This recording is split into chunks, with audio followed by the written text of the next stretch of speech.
Hi everyone, Crypto Origins here. Well, this is a story that I have to show you.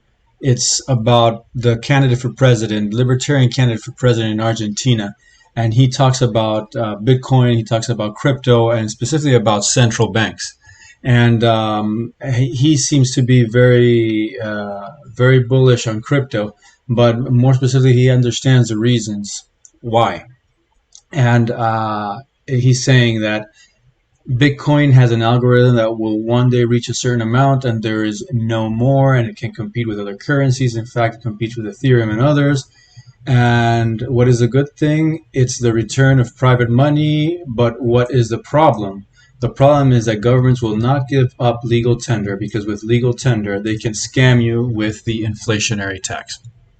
Okay, so that's what I was talking about in yesterday's video. When the government prints money, when they don't have anything to back it up, because there is no reserve gold, right? Like we were taught when we were kids that every dollar is backed by gold. So, and I'll go into that subject right now. But when the government prints money, every dollar that is printed is theft on your purchasing power. So that's a tax that is not visible. It's not called a tax, but there's inflation. You're being inflated out of your money, and because they're allowed to print. So the when we were kids, we were told about Fort Knox and how Fort Knox had a reserve of gold, and that's all a lie. That's all a lie. So back in the day, there was a reserve of gold, and we kept a lot of gold for the rest of the world stored here in the United States. This is a picture of Fort Knox. And it turns out that every dollar was backed by an X amount of gold, and we were not supposed to print additional money. This is prior to 1971, the Bretton Woods Agreement. So, what's the name? Here we go.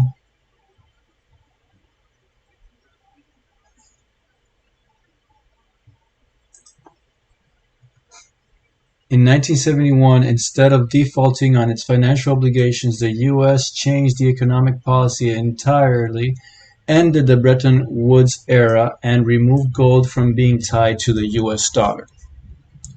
So what actually happened? It's not as pretty as it looks, right? The other countries actually wanted their gold back. They demanded the gold, and it was going to be a gold run, a gold rush. Everybody wanting to get the gold from the United States that was supposedly stored here, and we didn't have the money to pay them back. We didn't have the gold because the government had already been printing illegally. In the international community, we were supposed to be the responsible ones, and we illegally printed additional money to scam the rest of the world. And we scammed the rest of the world out of their gold.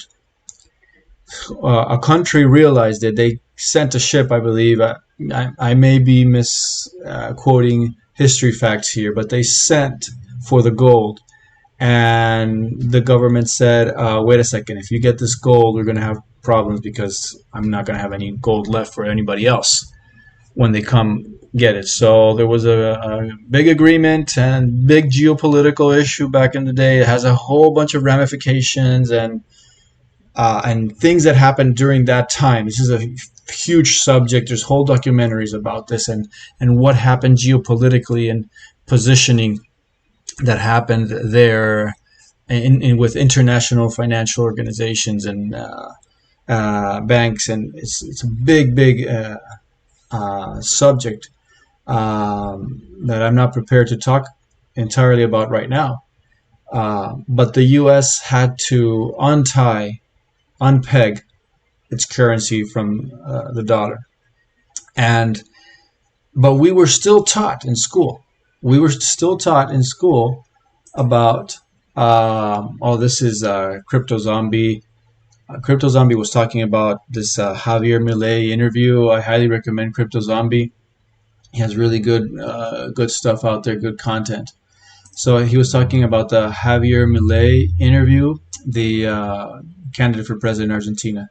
So Javier Milei uh, gets it. Well, before we finish that, I wanted to finish the other subject. You know how we were taught that Fort Knox had a reserve of gold and that every ounce of gold was backed by dollar. And we were taught this even though we're post 1971 era.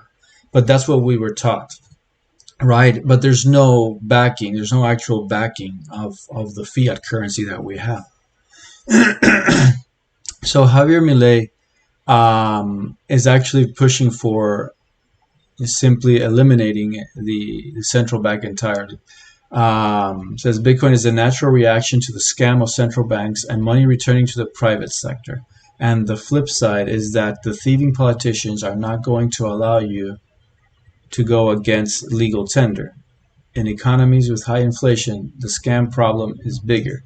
That's why I suggest, you can propose to close the central bank.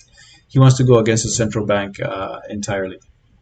Well, that's the news for today.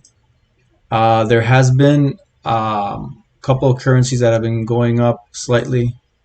ADA was the one that started going up a little bit higher. This may be due to DJet coming out pretty soon. It's a stable coin. And well, there you go. That's the Javier Milei news. If you haven't done so already, like and subscribe and click the notification bell so you get one of our daily videos. Take care, guys. Crypto Origins here.